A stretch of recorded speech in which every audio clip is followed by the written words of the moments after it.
most of our financial lives, there's a single focus: building toward the future. Saving, investing, compounding. It's what we call the accumulation phase.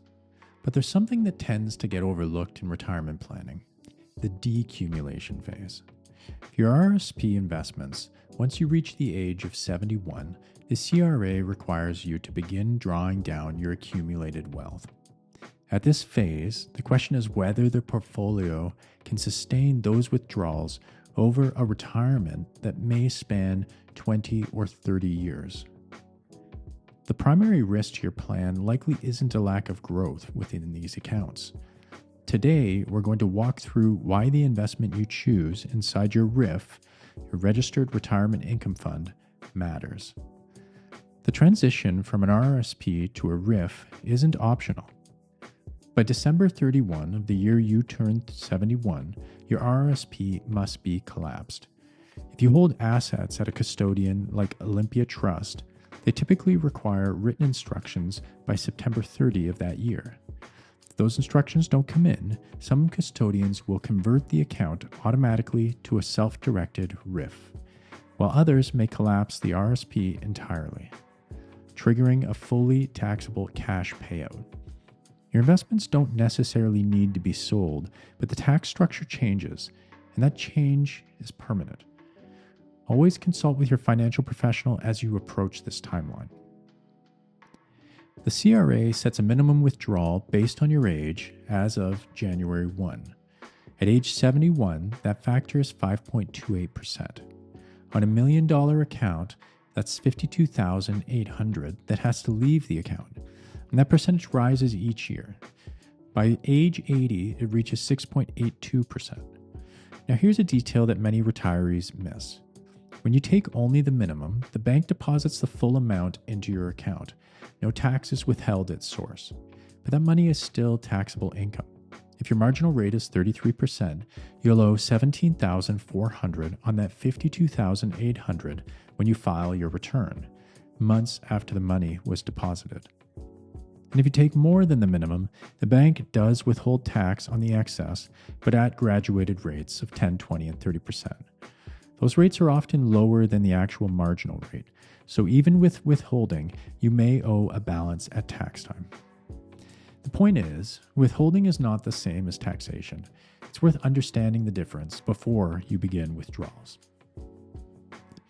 In a non-registered account, the type of income your investment generates determines how much you keep. Interest income is taxed at your full marginal rate, which can exceed 53% in some provinces. Inside a RRIF, this becomes less relevant. All income types are sheltered equally, while they remain in the account. Interest is treated the same as capital gains. The CRA doesn't distinguish what generated the income. It only taxes what you withdraw. It's no longer about what type of income an investment generates. It's simpler than that.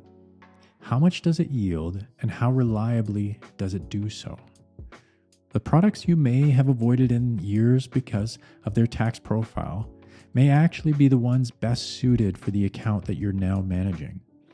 During the accumulation years, a 12% market drop is a setback, but you have time to recover.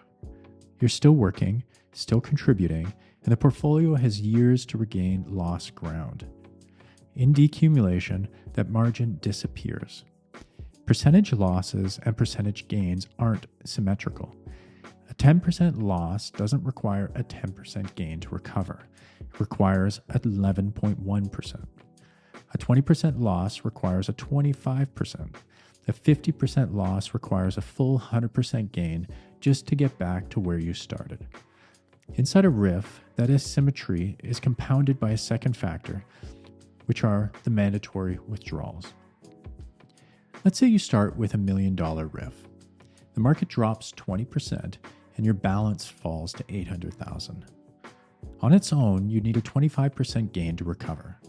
But the CRA doesn't pause. Your 5.28% minimum, calculated on the January 1 balance, pulls another $52,800 out of the account. Year-end balance is roughly $747,200. To get back to $1 million, you now need a 33.8% return and next year the minimum percentage rises again. That's how the two factors compound against each other. The market loss creates a recovery deficit.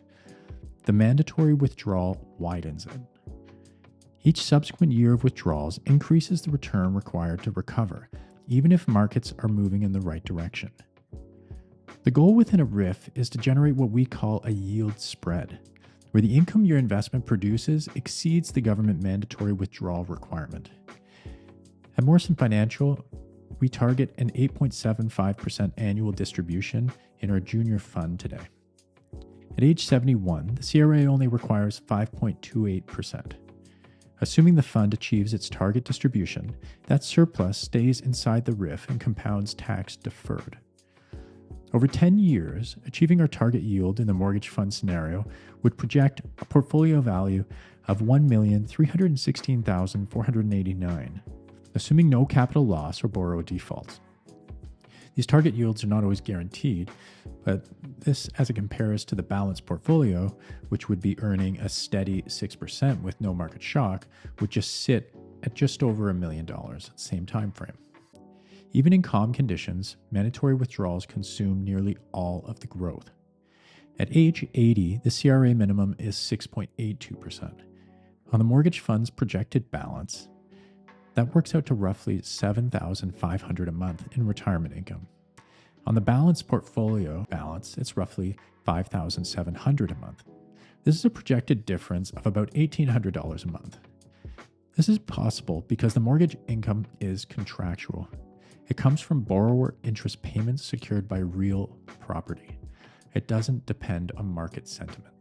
The borrower owes the interest under the terms of the mortgage agreement, though, as with any lending arrangement, borrower default does remain a risk, which is why the conservative underwriting and loan-to-value discipline matters in the manager. When you move away from the volatility of the stock market, you're exchanging one type of risk for another.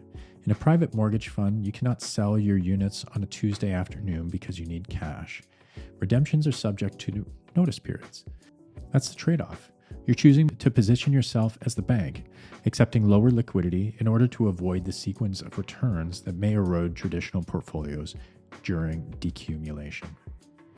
As a takeaway, consider that GICs are currently yielding around 2.5% to 3.4%, roughly in line with inflation, which means near zero real return. Equity portfolios deliver long-term growth, but they carry average intra-year drawdowns of around 15.7%. And as we've seen, those drawdowns create the sequence of returns exposure that compounds during decumulation. A mortgage fund targets a contractual yield that exceeds CRA minimums, which may help reduce the rate at which capital is drawn over time. If you're an accredited or eligible investor and would like to see how this math may be applied to your portfolio, you should reach out and we'll put you in touch with one of our dealing representatives. As always, this material is for informational and educational purposes only and does not constitute an offer to sell or a solicitation of any offer to buy any securities. Morrison Financial's mortgage income funds are offered exclusively through our exempt market dealer, Belco Private Capital, to accredited and eligible investors under applicable securities legislation. Prospective investors must review the offering memorandum in its entirety prior to making any investment decisions. Private exempt market securities are highly illiquid and are not suitable for all investors. Yields are target and not guaranteed. Past performance is not indicative of future results. All projections are hypothetical illustrations based on stated assumptions that do not represent actual investor outcomes. Tax information presented is general in nature and may not reflect your individual circumstances, so please always consult with independent tax and legal advisors and financial advisors.